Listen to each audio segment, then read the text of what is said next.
Om Sahana Bhavatu Sahanau Bhunaktu Sah Viryam Karavavahai Tejasvinavadhitamastu ma vidvishavahai.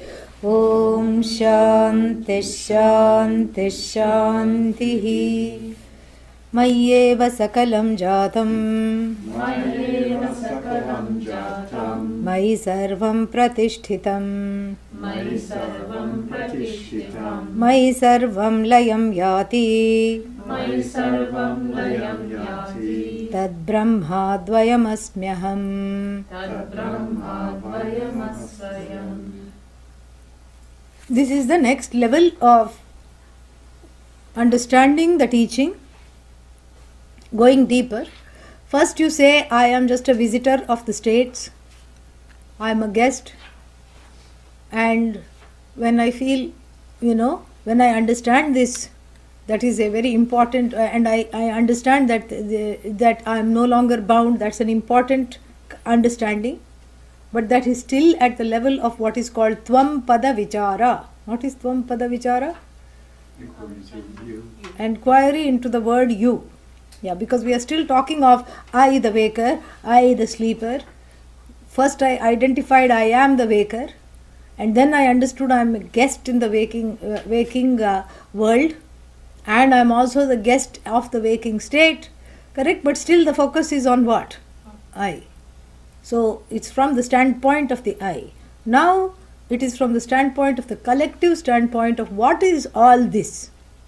What is that which all this is? All this is also I. This resolves into I. I never resolve into anything. I don't resolve into this. This alone resolves into I. Very beautiful. Just fantastic, really. So all this, when I say, it is nothing but something, which is a projection of that same sentient consciousness which I am. So in this body mind sense complex where I locate the I, this I has a particular shape, a size, a form, as it were, correct? Yeah. This consciousness has as though taken on a particular shape according to the body, whatever. This is what is called consciousness is conditioned. Conditioned means what? As though conditioned by the body mind sense complex, just like the pot space is conditioned by the size of this pot. As though conditioned, because really space cannot be trapped in a pot, much less is pot trapped in space. So therefore, this conditioning thing, there are two ways of looking at it. One is the reflection that there is one sun and 50 pots of water. How many suns do you see? 50. So this is one example used by the tradition to talk about how the one quote unquote became many. The sun did not become many. The sun did not morph into 50 suns. But the 50, the number, the counting at the level of the mithya is the mithya mediums of reflection being many. The suns look as though they are many. So the body, minds are many, so that same consciousness morphs into many minds, and then you count this many people in the 7 billion people in the planet, like that you count. Anything that you can count is not you really. And so that is one metaphor that is in the tradition, that is called Pratibimba Vada, a kind of a, a kind of a reckoning for how the one as though became many through counting the medium of reflection, which is the surface of the mind. And then they use this to see that, okay, the medium of reflection, if it is clean, then the surface, is clean, and the reflection of that Ananda, that Brahman is clear. Okay? If the surface of the mind is muddy with what? Ragadveshas. If you have a turbid surface, the sun is not reflected properly. This is one kind of a vada, pratibimba vada. Really, that also has limitations. Because what is the limitation? Because the reflecting medium, is it as true as the reflection? As the original thing? Because what is the connection between the reflecting medium and the sun?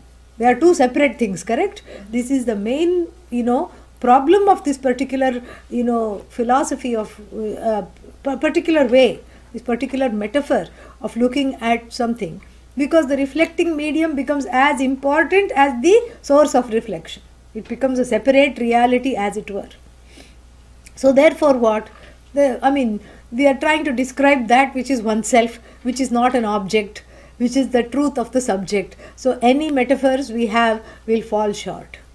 So this has fallen short. So we have what is called Avachedavada, the theory of conditioned consciousness, as it were.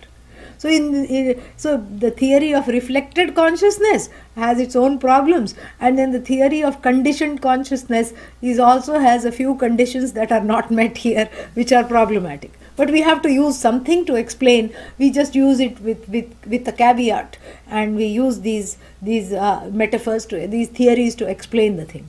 So what is this theory of conditioned consciousness? As though conditioned. So this consciousness, which is free, limitless, whole, is as though conditioned by a name and form, a container called the upadhi, in which that particular consciousness lives. Correct? And this upadhi is not a parallel reality to the consciousness. It is crafted by the very consciousness in which it abides. Tadeva, asrijat, tadeva anupravishat. This is taken from the Shruti. That this Ishvara created everything and occupied everything. Last year we had occupy Wall Street, occupy this, occupy that. Yeah. And actually this movement was started first by Ishvara. Occupy Jagat. Yeah. Ishvara started a movement, create Jagat, occupy Jagat. There is no place in the Jagat where Ishvara is not. And that Ishvara shines differently in a worm, in a grasshopper, in a 4-footed animal, in a 2-footed animal, in a human being who behaves like an animal. That same consciousness is there, and the upadhi is made by Ishvara. The garment is made by Ishvara and worn by Ishvara. This is the theory of as though conditioned consciousness. The demerit, the primary demerit of this theory is that you forget the as though, and then you say, when did consciousness get conditioned? Both of them have some problems, because we are trying really to describe what is you, which is not describable as an object. So therefore here now, this is the second level of understanding. First, I understood everything from my own perspective, which is important, because I thought myself to be the waker. No, I'm just a little card-carrying member of the waking state. That's all I am. I thought I was a sleeper. No, I am not the sleeper. I am neither the dreamer, nor the waker, nor the sleeper. I am the guest consciousness that inhabits and illumines the waking, dream and deep sleep states. And now we are going not just to the waking, dream and deep sleep states, we are going to the next level of understanding, where one is the author of those states. Yeah, the author of the worlds that one inhabits. So then the declaration by Ashvalayana, sitting in front of the teacher, with no ego, he declares, Mayi eva sakalam jatam. This is so good to hear. In me everything is born. I am the locus of everything. Who is this I? Not Mr. Ashvalayana. Who is this I? Consciousness. Yeah. Chit, Atma, Chit. This consciousness is the source. In me everything is born. Mayi eva sakalam jatam. Okay, you might be the author of the birth of all the things in the universe. Far-fetched as it sounds, Mr. Ashvalayana. But then, who is upholding it? Mayi sarvam pratishthitam. I am the one who is upholding everything. In me everything is upheld. And where is the I and the me put now? In consciousness. Mayi parasmin brahmani. In this Brahman, which is, the ultimate. In me, who is Brahman, everything is born, and everything is, as it were, sustained. And then what? Where does it go when everything goes? Mai, in me alone. Mai sakalam layam yati. Layam means it resolves in me alone. Tasma, therefore, advayam brahma Aham Asmi. I am that non-dual Brahman which upholds this whole universe, from which everything has come, by which everything has sustained, and unto which everything collapses, unto which everything resolves. This is something very important, because you see how from Tat Tvam Pada you have gone to Tat Pada Vichara. This is very important to see and note. And when you see this, you see the beauty of it. How it's not enough to just say, I am not the waker, dreamer, sleeper. That's only part of the thing. You have resolved the equation of this I and reduced this I, or rather reduced, or what should I say, inflated this I to pure consciousness. And that consciousness alone is the upholder of the waking, dream and sleep. You are now resolving the equation on the other side. It's very, very fantastic. And so everything, when you say everything, all these things that I thought were real were really an extension of that consciousness. So the consciousness plus name and form, like even this flower. Flower asti, flower is, correct?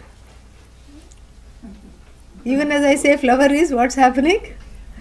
Yeah, see? Then petals is, flower is first. And then petal is, correct? And then as it's dropping, then flower is. I'm just, then what happened? Kim tat? Kya ho gaya idhar? Ah. But the word is not also has is, correct? Yeah. Flower. Then you say this rose hip is. I thought only people have hips, but roses also have hips. Yeah. You can make tea out of this. That's all you can do right now. Flower is, and then the is hasn't gone. The is now in the form of petal is, stamen is, rose hip is, stem is. Consciousness that is observing the birth and the demise of the flower is. Correct? In this consciousness, the flower was upheld right in front of your eyes. In this consciousness, the flower disheveled, right, dismantled right in front of your eyes. So what is really? You is. Yeah. Oh, but that's not grammatically correct. Yeah, but shastrically it's correct. You alone is. Everything else shines after you. And this is what all the romantic poets, they write about all this. They talk about the flower blooming in the desert. Of what use is this flower blooming in the desert when nobody can, take in the fragrance? Because without that conscious being, nothing is really. Nothing is. So the petal is, when you say, you are just saying consciousness is. And the petal is just a name and form. Consciousness alone is. And so, Mai Sakalam Jatam. So, Mai, you can even take it on a very smaller level. Mai Pushpam Jatam. In my consciousness, the flower is Buddhi was born. The thought flower is was born where? In the space of my consciousness alone. And then the flower, the petal is consciousness, was born again in that Buddhi alone, in that thought. And the flower was sustained by this very consciousness that was observing the flower. The observed flower is non-separate from the observing consciousness. There is just one consciousness. And the observing consciousness is free of all that is observed. The observed resolves into that, the one who is observing, is not subject to resolution at all. You can say, Mai Sarvam Sakalam Layam Yati. In me alone, everything resolves. But where do I resolve? I don't resolve. That which does not dissolve, resolve, absolve is me. That is me.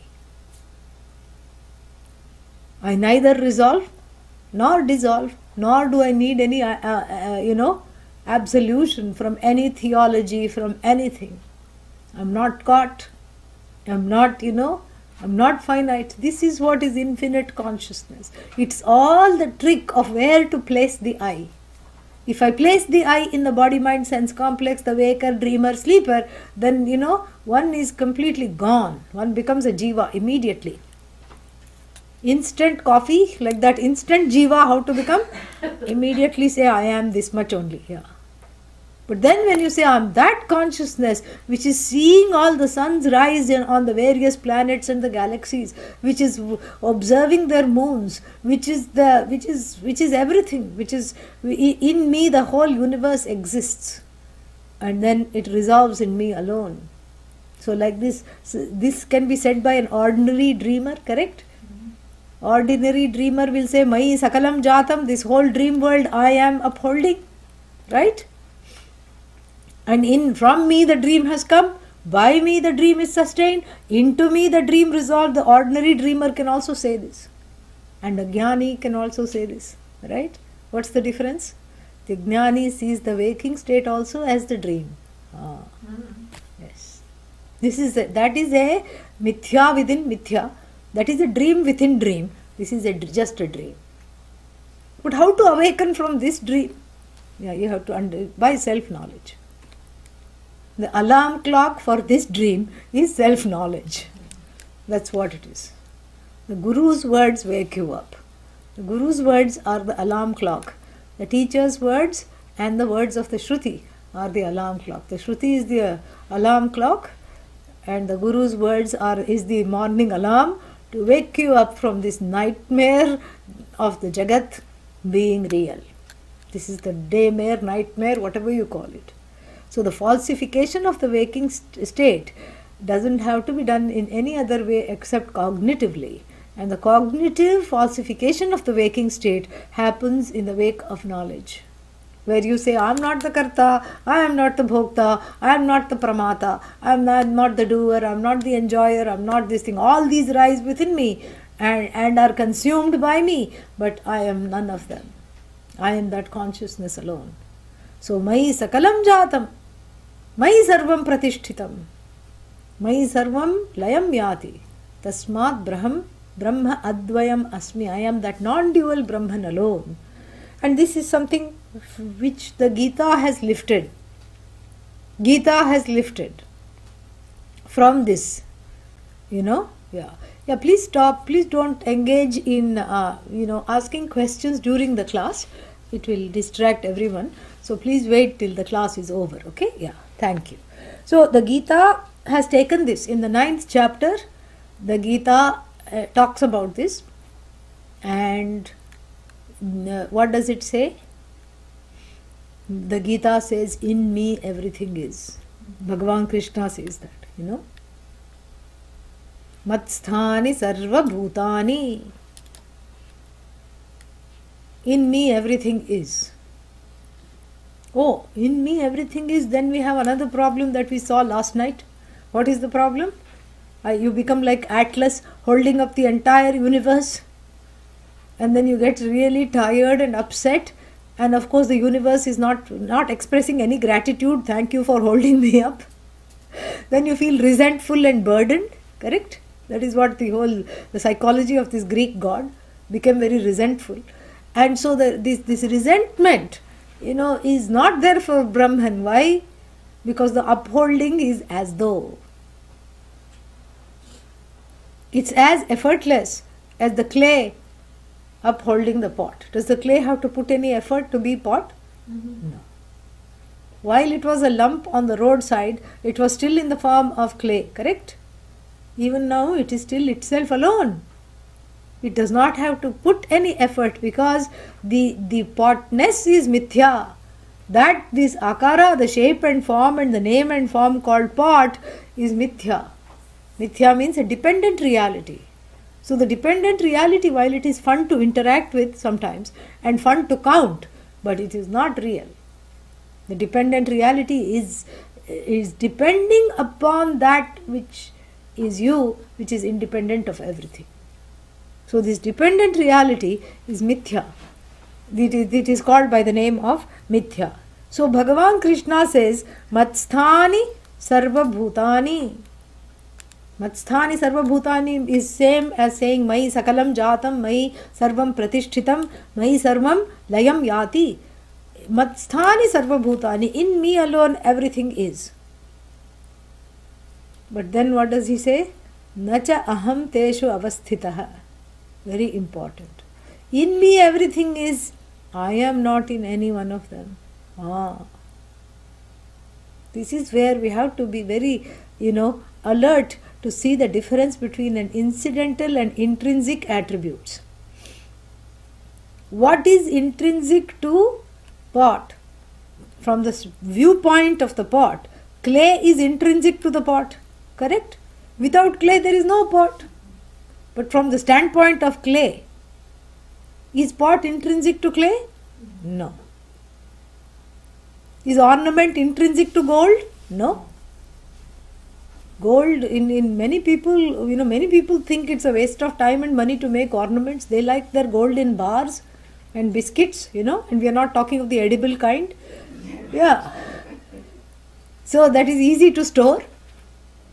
And so therefore, this is what the gold, the ornament is an incidental expression of gold from the standpoint of the gold. Because the ornament keeps changing. It can be chain, it can be bangle, it can be nose ring, it can be anklet, it can be bracelet, it can be so many different things. Earring, finger ring, but from the standpoint of the ornament depends entirely upon gold. So from the viewpoint of the ornament, the gold is intrinsic to the ornament. From the standpoint of the gold, the ornament is an incidental expression of itself. Meaning, even without the ornament, if you make 1 million ornament, the gold doesn't feel any loss because it still continues to be itself. Even if you make not a single ornament, the gold doesn't miss the ornament. Because from the standpoint of the gold, the ornament comes and goes. The gold doesn't say, so many ornaments I have to take care of. I don't know how I'm going to do it. They keep increasing, making new things. And different places they keep piercing in the body, so I have to make new ornaments. No. Why? Because it knows it is nothing but itself. From the standpoint of the ornament, if you remove the gold, then it has an identity crisis. Correct? Yeah. Because the ornament is not a correct identity anyway. The pot, ornament, etc. So we have to see it from the standpoint of the created Jagat. Brahman is intrinsic or incidental? Intrinsic, because everything, I told you, Bhagavan said, occupy Jagat. And so without Bhagavan's presence, nothing is. That is in everything is Bhagavan. That is Sat. So from the standpoint of the Jagat, Brahman, without Brahman, Jagat cannot survive even for a minute, even for a second. There will not be any Jagat. From the standpoint of Brahman, whether Jagat is there or 10 Jagats are there, no difference. Like the gold, it sits shining in its own glory. This consciousness called Brahman, which is what? You. You are independent of everything. Nothing is independent of you. The object resolves into the subject. Just like the ornament resolves into gold. The subject does not, is irresolute, does not resolve into anything. This is what we have to understand. And therefore Bhagavan immediately says, Nacha matsthani bhutani. Who said I am in anything? I am not in anything. I am myself, uniquely myself. Pashyame yogam aishwaram. 9th chapter is very beautiful. See this magic, Arjuna, that I can make the whole Jagat disappear without even doing anything. Without even the little wand or a few magic words. I don't have to do anything. I just have to show the reality of myself. That the Jagat is dependent on me. I am not dependent at all upon the Jagat. So the Jagat is dismissed as a mithya, a dependent entity that whose isness, whose existence is entirely dependent upon me. But I am independent of everything. This is what you have to understand, both sides. This is what it is meant. Mai sarvam, that Brahman I am. So then, next one. अणोरणीयानहमेव तद्वत्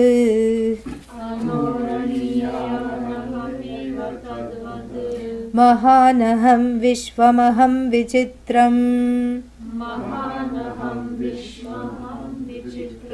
पुरातनोऽहं पुरुषोऽहमीशः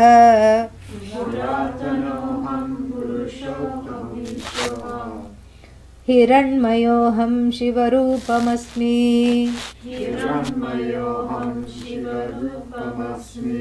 अपाणिपादोऽहमचिन्त्यशक्तिः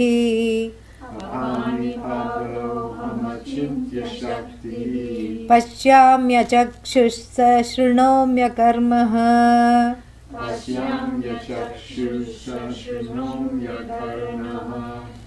अहं विजानामि विविक्तरूपः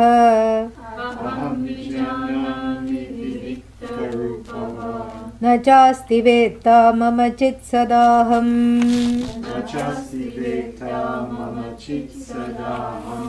Yeah. Anoho aniyan. So then, if I am everything and everything is in me, and that everything really is nothing, because I am giving that everything the meaning, I am the thing in everything, correct? Yeah. If you remove the thing in the word everything, what is left? Nothing. Yeah. I am the thing in everything. I am the thing in nothing. I am the thing in something. That is why it's called Vastu, the only thing that is worth being called the thing. Because that alone is. And so when you understand this, then what else is left? The whole question of size is taken up. How big is this I? Anoho aniyan. I inhabit the smallest of the smallest things. I am in every atom.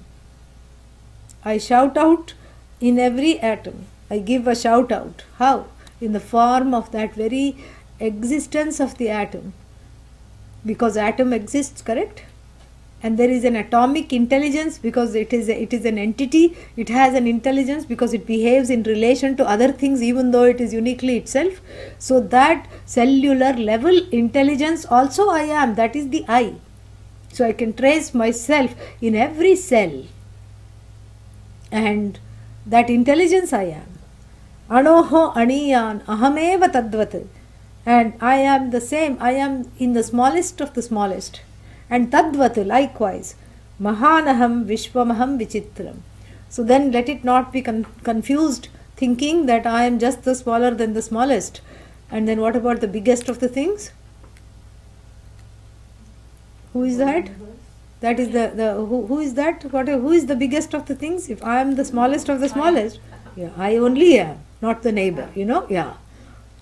I am the smallest of the smallest, and since all the small things keep snowballing into bigger and bigger things, I am the biggest of the biggest. I am the smallest unit in everything, and I am the biggest finished product also. Biggest of everything I am, smallest of everything. From the smallest to the biggest, I occupy everything. And then what? Mahanaham. And I am great. I'm that great thing, huge thing, big I am. And then, Vishwamaham. I am the whole, all pervasive. Vishwam means the universe. I am this entire universe. What kind of universe? Vichitram. Vichitram means variegated. I am this variegated universe. Yeah. I am this universe which is full of various, shapes, forms, names, etc. Okay, when did you begin? When did you start? Puratanoham, I have been around for a long time. Puratana means what? Ancient. That time, Puratana, that time. Even before everything came, I am the source of everything. So even before the Jagat came, what was there? I alone was there before the Jagat came into being. Nobody else. And then Purushaha Aham. Purushaha means the all-pervasive one, the one that fills up everything. Sarvan Purayati iti Purushaha. Purushoham. And then Ishoham. I am the Lord of everything. Here you can say I am Ishvara. Isha is short for Ishvara. I am the Lord of everything. Puratanoham, Purushoham, Ishaha. And then what? Hiranmayoham. I am the gold. See, that example was well placed. I am the gold. I am like the gold, self-luminous. I am not borrowing the shine from something else. I am that source that lights up everything. Like the sun does not borrow its light from the neighboring sun, Betelgeuse. No. The sun is self-effulgent, and I, who even cognize the sun, is even more self-effulgent than even the sun. Yosavaditye sa ekah saya evam vit. It says in the Taittiriya Upanishad. The one that is even the observer of the sun, which is the most self-effulgent thing we know. So the self-shine of the sun is no shine when I observe the sun. My shine is brighter than the sun. Tameva bhantam anubhati sarvam. When I shine, everything shines after me.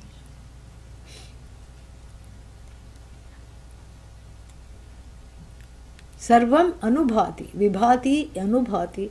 I shine and everything shines after me. I am self-evident and everything becomes evident to me, the self-evident one.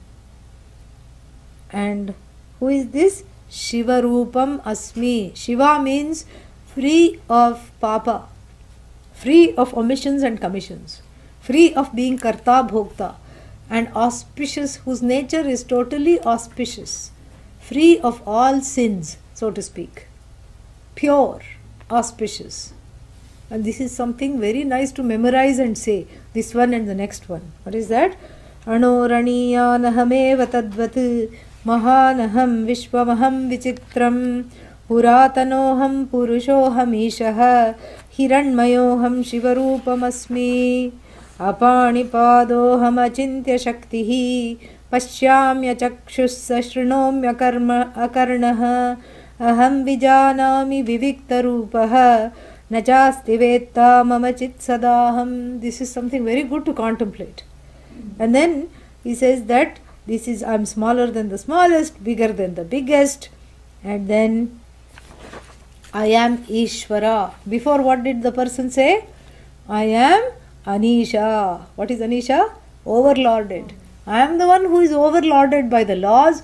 I am overlorded by my own karma. I find constrictions everywhere. And here you say, I am Isha. This is this. So the I, so in the beginning I told you there are two cognitions. I cognition and this cognition, correct?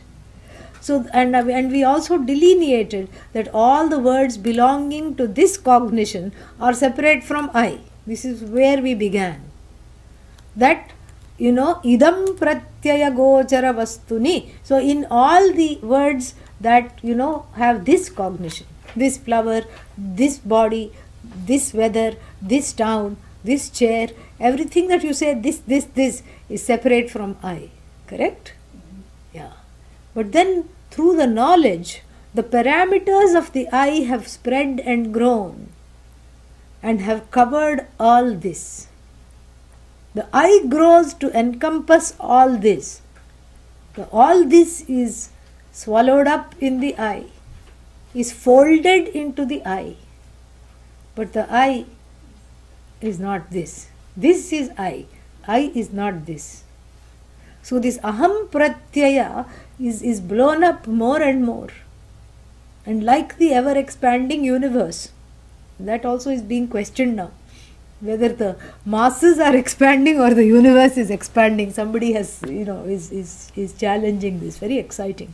So like the expanding universe, the I is expanding, so to speak, to encompass everything that we considered at the beginning as an exercise, as a mental exercise to arrive upon I as the consciousness. All this was negated. Now this is being welcomed back into the I, while the I is very clear that I am not any of this. That is the time you can welcome the this into the I. So the idam pratyaya gochara vastu,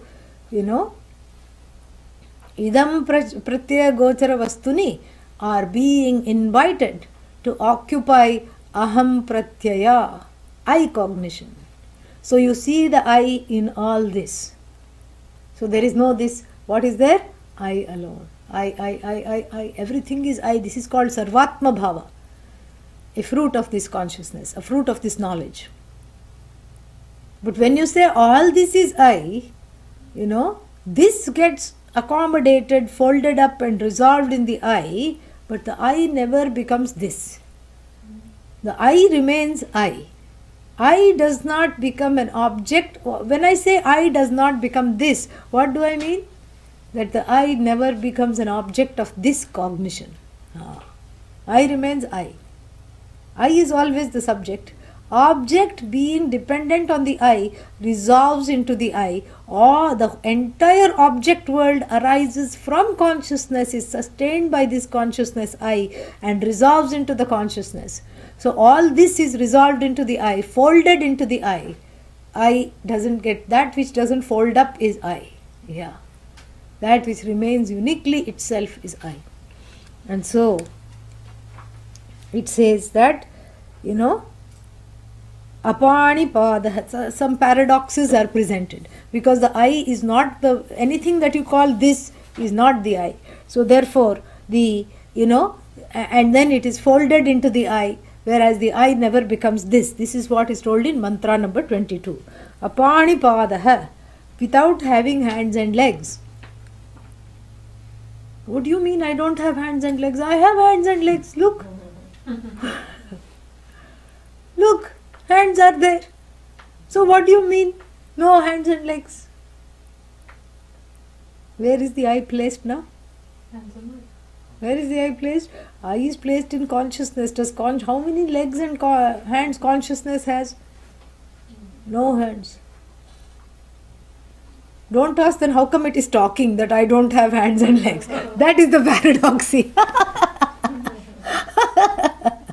So if it doesn't have hands and legs, how come it has a mouth and it has a tongue to say I don't have hands and legs? Like the person who says, I cannot talk, I don't have a tongue. Let's say somebody, is begging on the street. Please give me money. Why should I give you money? Because I don't have a tongue, I can't talk. And while saying that, the person is advertising what? That the very fact that one is, embodied, correct? Of that very organ one is pretending not to have. So here, that is the paradoxy. That is the beauty of this. The whole thing is so beautiful. Because everything is mithya, you can really enjoy the satyam. Really. If you know satyam, you can enjoy mithya. If you don't know satyam, mithya becomes misery. That's what it is. Mithya becomes everyday misery. Sad, sad misery. Okay, so what is the thing here? Apani padaha aham. I am without hands and legs. Meaning all hands and legs are non-separate from me. I am not a single pair of hands or legs. Apani padaha aham. Even though I am without hands and legs, says the person embodied by hands and legs and this consciousness, the one who identifies as this consciousness, then achintya shaktihi. I have so much power. I can lift everything. Because I have so much power, even though I don't have the resources. I have balam without what's that? Without the upadhi, I have balam. Because why? Everything that has the upadhi, I am the source of that balam in every upadhi. Balam balavatam asmi. Look at the Bhagavad Gita now. Balam balavatam asmi, Bhagavan says, I am the strength in the strong. So this fellow, the Olympic lifter, or even the village pailwan, every village has one oiled fellow, who is wearing loin cloth. Why? Because he is ready to get into a, wrestling match. This village wrestler, he's all oily because there's no place to grab. So the oily fellow thinks, I am the one who is lifting all these weights and I am the one doing kasrat, doing up and down like this. But really speaking, the strength comes from that consciousness which is free of biceps, triceps, all these, That consciousness is giving the medium of the weight lifting, the strength to lift the weight. So I am the strength in the strong, Bhagavan says. Lest you think that Olympic medal belongs to you. It belongs to me.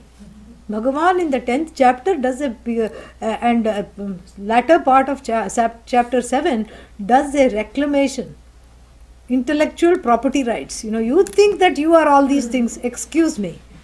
I am the voice in the musician. I am the strength in the strong. Anything that you do well, that talent I am. Anything that you do wonderfully, that glory I am. And that is why we dedicate everything. We don't say I am doing this.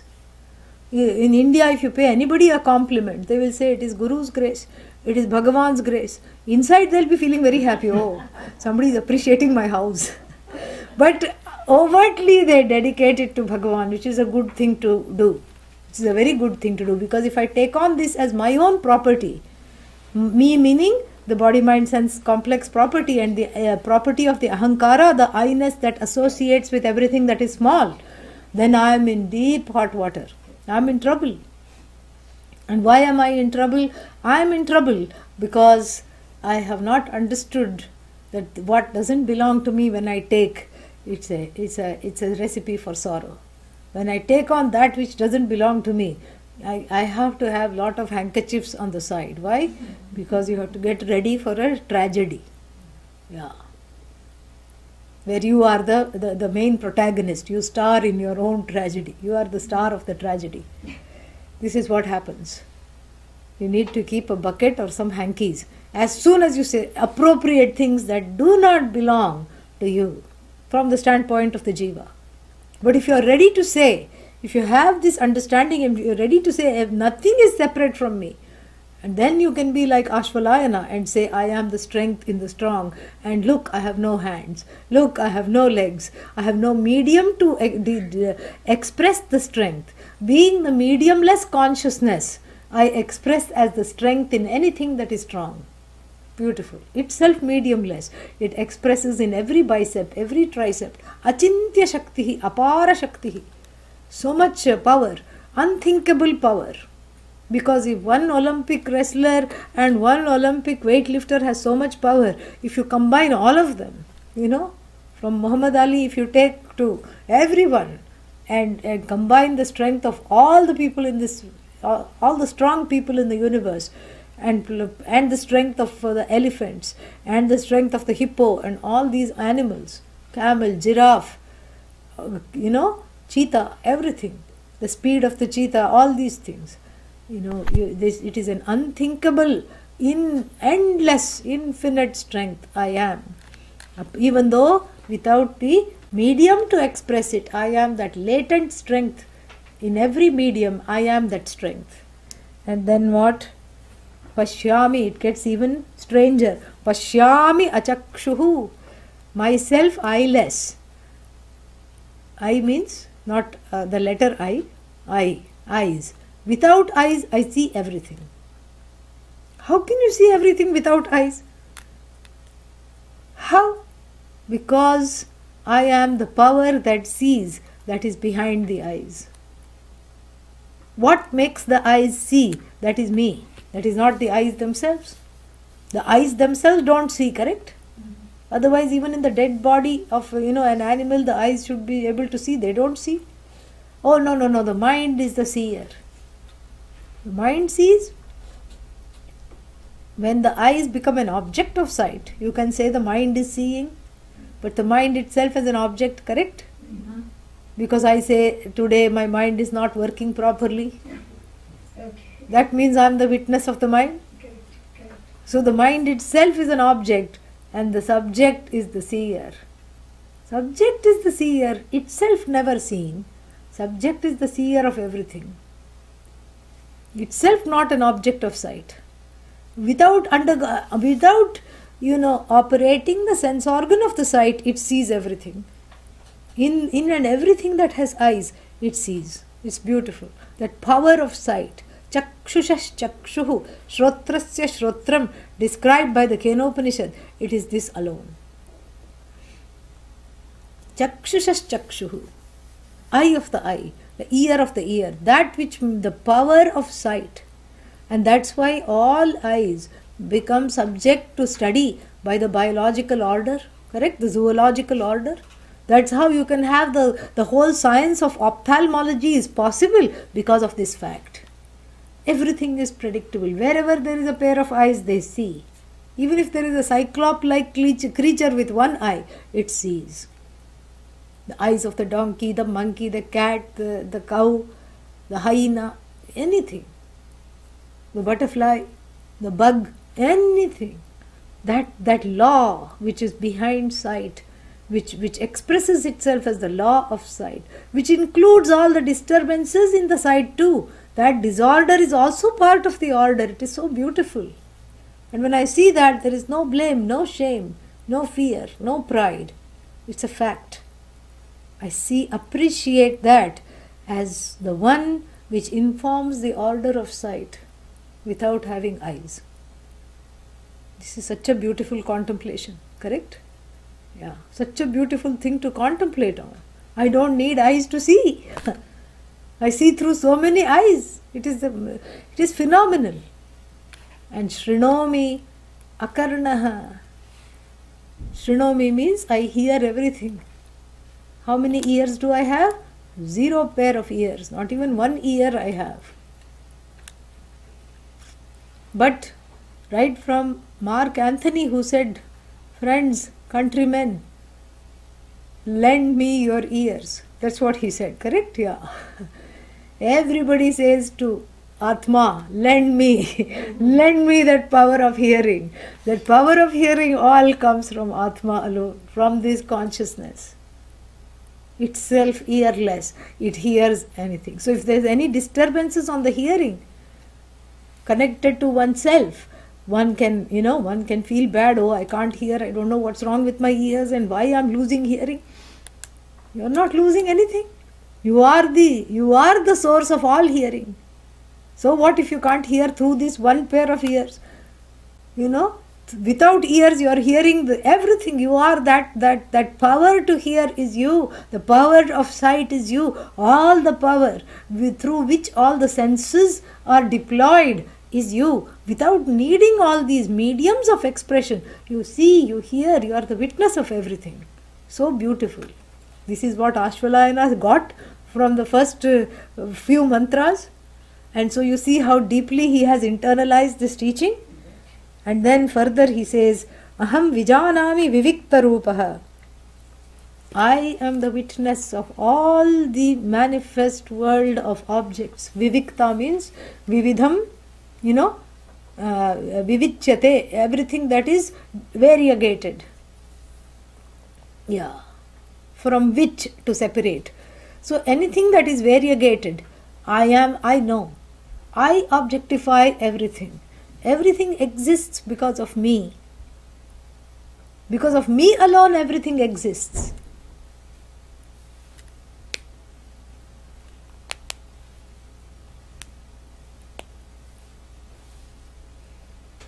Because when I am there, everything I am lending my presence. Because of me, all the things are there. I know everything. I am the knower of everything. I lend existence to everything. But then how many people know me? Nachasti vetta. There is no one who knows me. I know everything. I see everything. Nachasti mama vetta. The knower of me is not there. There is no one who knows me. Nachasti mama vetta. Because I am sada aham chit, I am that consciousness that knows everything, that objectifies everything, itself never an object, always a subject. Like I told you yesterday, you can objectify my body, I can objectify your body, you can objectify my mind, I can do that same to you, but I cannot objectify consciousness in you. Similarly, you cannot objectify consciousness in me, because the consciousness in you is the consciousness in me. The I in you is the I in me. That's all there is. So the I that knows everything, everything becomes an object that evident to this I. Everything is an object of consciousness. And who knows consciousness? I itself knows consciousness. Consciousness alone knows consciousness. There is nothing else to know consciousness, correct? Nachasti mama vetta. And this can be also said in a sad way in the beginning, before the knowledge. I take so much trouble to become friends with everybody. Nobody knows me. Nobody loves me. Nobody understands me. Nobody appreciates me. This is not a lament. This is a fact. Yeah. Bhagavan will not have a lament, even though it is true that everybody misunderstands Bhagavan. They have made all these useless philosophies of me. They don't understand I love them and I am them. In fact, I don't need to love them because I am them. They don't understand even this much. Bhagavan will need Prozac, divine Prozac. Yeah, because Bhagavan has a big complex. No. So, nachasti mama vetta, because I am that chit which becomes evident to itself and to which everything becomes evident. So, nobody needs to know me because I am self-evident. Nobody needs to approve me because I am self-approvable. Nobody needs to accept me because I accept myself. Any which way you can take it. I know everything. Nothing. I'm never an object of anybody's understanding because there is no second to this. Very, very beautiful.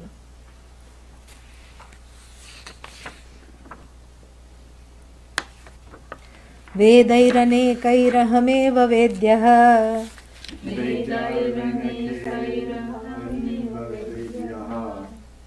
Vedairanekairahamev vedyah.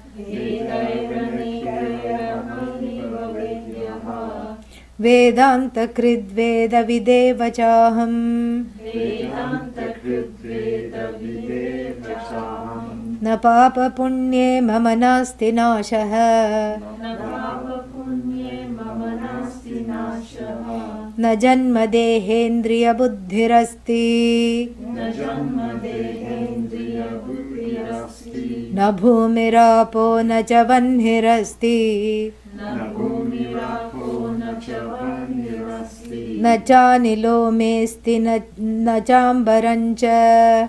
Na chanilo mesti na chambarancha. Yeah. Vedaihi anekaihi, further. And he wraps it up here. And he says, Vedaihi anekaihi. In the many Vedas, aneka means na ekam anekam. So not one, meaning what? Many. So in the many Vedas, anekaihi Vedaihi, through the many Vedas, what is the one thing to be known? What is the one thing that is known through all the Vedas? I. Not Nachiket Agni, not some, some kind of a ritual to get wealth or putra or house. Why? Because the wealth and everything is for whom? I. It's for you only. It's for I only. It's not for anyone else. So, after graduating from the first portion of the Veda which talks about desire fulfillment, and really speaking, the desire fulfillment is for what? Is to prepare one to get sick of desire fulfillment and to graduate into wanting self-knowledge, because it's impossible to fulfill desires. The desire fulfillment portion of the Veda is fulfilled when you know that desires cannot be fulfilled. That is its purpose. So that is the first portion, Karma Kanda. Then the Jnana Kanda says who is the hero of the Jnana Kanda? This fellow who thought I am zero is the hero, correct? Yeah, I am the one to be known. In all the Vedas, there is only one thing to be known, and I only. And this also Bhagavad Gita has lifted in the 15th chapter. Vedair anekair ahameva vedyah. Vedanta krit veda videva chaham. This is exactly the Bhagavad Gita has, unabashedly, taken this completely. Because Bhagavad Gita is also just of the same purport. It is like an Upanishad to expound the nature of the self. So it borrows liberally from Kathopanishad, Kaivalya Upanishad. Yeah, it seems to like Upanishads which have a K. Yeah, from Katha to Kaivalya, it doesn't leave any Upanishad. And so, Vedaihi anekaihi, there may be many Vedas. The object of knowledge in these Vedas, in these highly erudite texts, is who? Me only. Okay, if I am the object of the known through the Vedas, then who is the subject of the Vedas? Who wrote the Vedas? Ayyo, here is a problem. So if I am known through the Vedas, तो ये वेद को किसने बनाया? Who is the author of the Vedas? I alone. I alone. Vedanta Krid Aham. I am the one who is the writer of the Upanishads. You see, he is talking in front of his Guru. He is not left and gone, and he is saying all this. This is the understanding, that I am the author of the Vedas. The I who is revealed through the Vedas, who is the I that is revealed through the Vedas? This mixed up fellow thinking I am as good as the body, mind, sense complex. I am Karta, Bhokta, Pramata, Tata. This is the fellow. This is the fellow.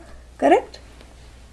This is the fellow. And from the standpoint of the one who is the author of the knowledge that frees this conditioning, that is also I. Here the I is Ishvara, and here the I is Jiva. So from one standpoint of the ignorant one, I am the one that is revealed by the knowledge of the Vedas. And I am the revealer also. Vedanta Krid. And then who is the benefiter? Who is the one who knows all this knowledge? I, Veda Vid Evacha Aham. I am the author. I am the knower of the Vedas. I am the author of the Vedas. And I am the subject of the Vedas. I am the object of what is revealed through the Vedas. It's all I alone. And we have a shloka. What is that? Ishvaro Gururatmeti Murti Bheda Vibhagine Vyomavat Vyapta Dehaya Dakshina Murtaye Namaha. Yeah, Ishvaraha, Guruhu, Atma. This is the threefold separation. Bhagavan is separate from me, Guru is separate from me, and then what? Atma, I myself am separate. These are the feeling of separation. Jiva, Jagat, Ishvara, you can take. The one that takes away this delusion of separation between the Jiva and Jagat and Ishvara. And the one whose nature is that of space. It accommodates everything and transcends everything also. Space is known as the great accommodator, but really it is itself. Yeah, it doesn't get tired of embracing everything, correct? So like that, the I is the Veda, the I is the product of the Veda, the knowledge that is revealed by the Veda, which makes this miserable Jiva into Ishvara. Makes means what? Through knowledge. Yeah, which reveals this miserable Jiva as the source of everything. That is the Veda. The writer of the author of this knowledge is me alone. The one that benefited from this knowledge is me alone. The one that taught the knowledge is me alone. The one that studied the knowledge is me alone. And the source book that was there between the knowledge and myself, between the teacher and the knowledge, between the knowledge and myself, between teacher and myself, the book is also who? Me alone. Everything is I alone. Very beautiful. Vedanta Krid, Veda Vid, Eva Aham. Now I can say I am Brahma Vid, I am Vedanta Vid, I am Veda Krit. Krit means the one, Karoti iti Krit, the one who makes everything. Everything is me alone. And then therefore what? For such a myself, where is karma? Tell me. Where is the karma? Na punya pape mama nasti nashaha. So there is no punya papa for me. All karmas ran away in the wake of this knowledge. They scurried as fast as their little legs could carry them. Correct? Because the papa and punya is dependent upon jiva. Correct? There should be somebody to claim the papa punya. Like if somebody buys the lottery ticket and wins it and dies and does not say, if I, in the will, if somebody, if I win this lottery ticket, it should go to the next of kin.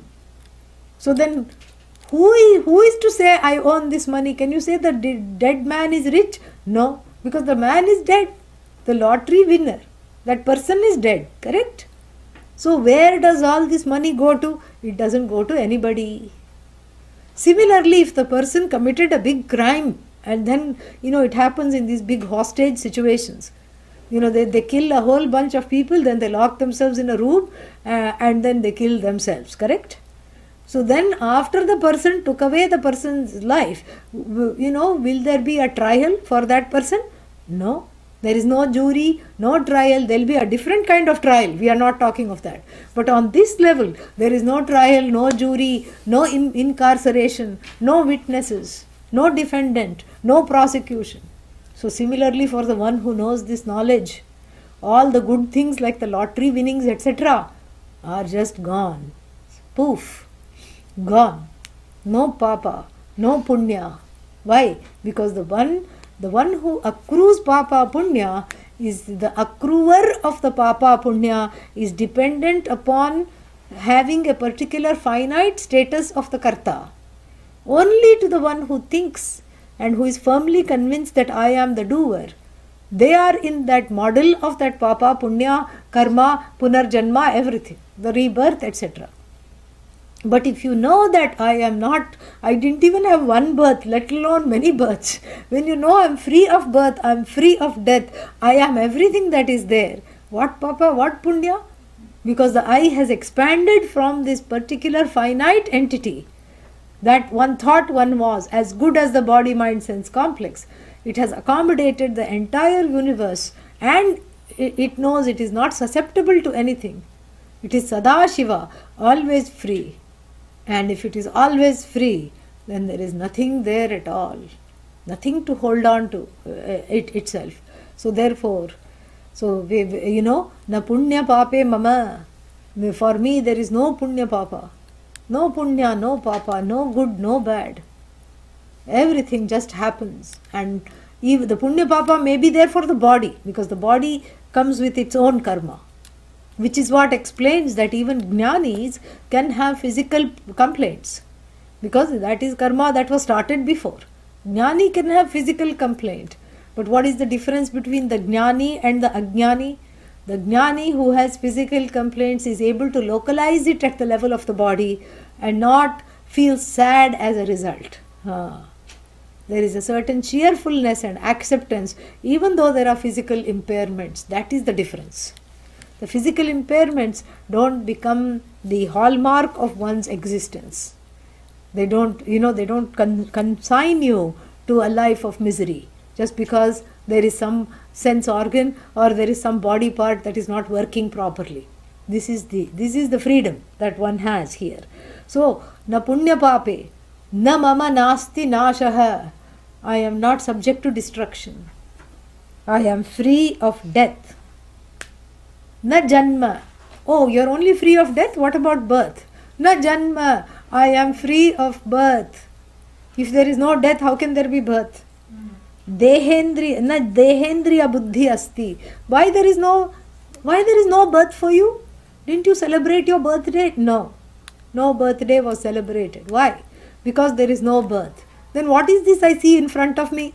What is this? That is just the body, mind, sense complex. My buddhi is in chit. Yeah. My buddhi has expanded to include the entire consciousness. I don't identify with this thinking that I am as good as this body, mind, sense complex. The I-ness has really expanded to include this entire universe. So I am free of this particular body, mind, sense complex. I no longer think it is mine. Yeah, the body was born, but since I don't regard it specifically as me, because every body is me anyway. How many birthdays I'm going to celebrate, correct? Yeah. So every birthday is me. You can say in every body I am born, as though born. The one that is not subject to birth is born. You can add it to the list of paradoxes. The one who cannot, doesn't have eyes, sees, doesn't have ears, hears, and doesn't have birth, celebrates many birthdays, as though. So I am not subject to birth. What was born is the body, and I am not this body, mind, sense complex alone. I am the entire universe from which this body, mind, sense complex I also inhabit, but this does not belong to me. Nacha matsthani. And then, if I am not this body, mind, sense complex, what about all the 5 elements out of which the body, mind, sense has been crafted? Am I that? No. Na bhumihi. I am not the earth. Na apaha. I am not the waters. Na cha vanhihi. There is no fire or air. Na cha anilaha asti. The sense organs are not there for me. The earth and the waters are not there for me. And it's very interesting because now he's not saying I am not this. They don't exist for me as separate entities. They don't exist separate of me. Na cha ambaram. Ambaram means space. Actually, ambaram means cloth. But it's so beautiful. What is the cloth? Space is the cloth. Why is space the cloth?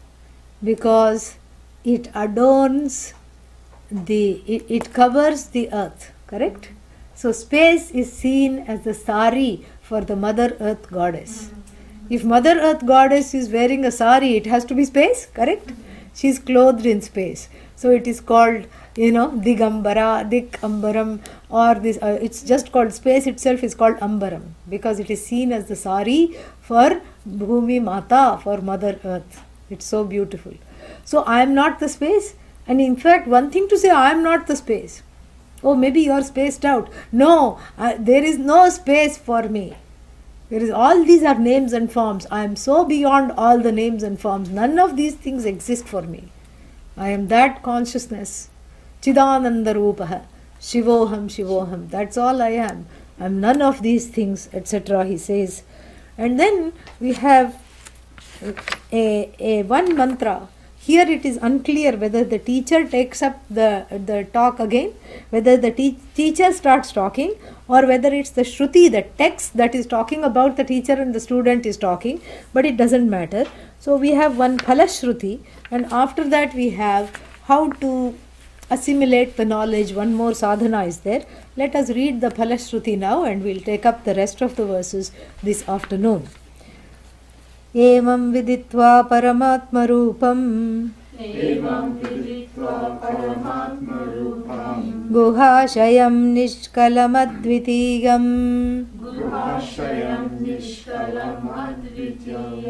समस्तसाक्षिं सदसद्विहीनं प्रयाति शुद्धं परमात्मरूपम् ॐ पूर्णमदः पूर्णमिदं पूर्णात् पूर्णमुदच्यते पूर्णस्य पूर्णमादाय पूर्णमेवावशिष्यते ॐ शान्तिः शान्तिः शान्तिः हरिः ॐ श्रीगुरुभ्यो नमः हरिः ॐ. In the last class from 4 o'clock our time, the Pacific Coast time, to 6 o'clock, we will finish the rest of the verses and we'll finish this Upanishad. So right now I will make some time for questions if anybody has.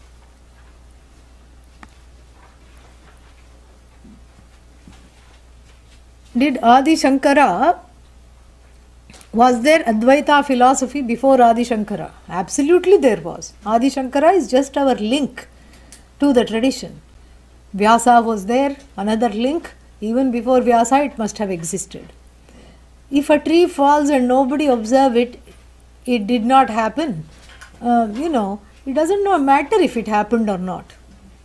I am the observer of that. If I did not observe it, then it really did not happen because there is nobody to report it.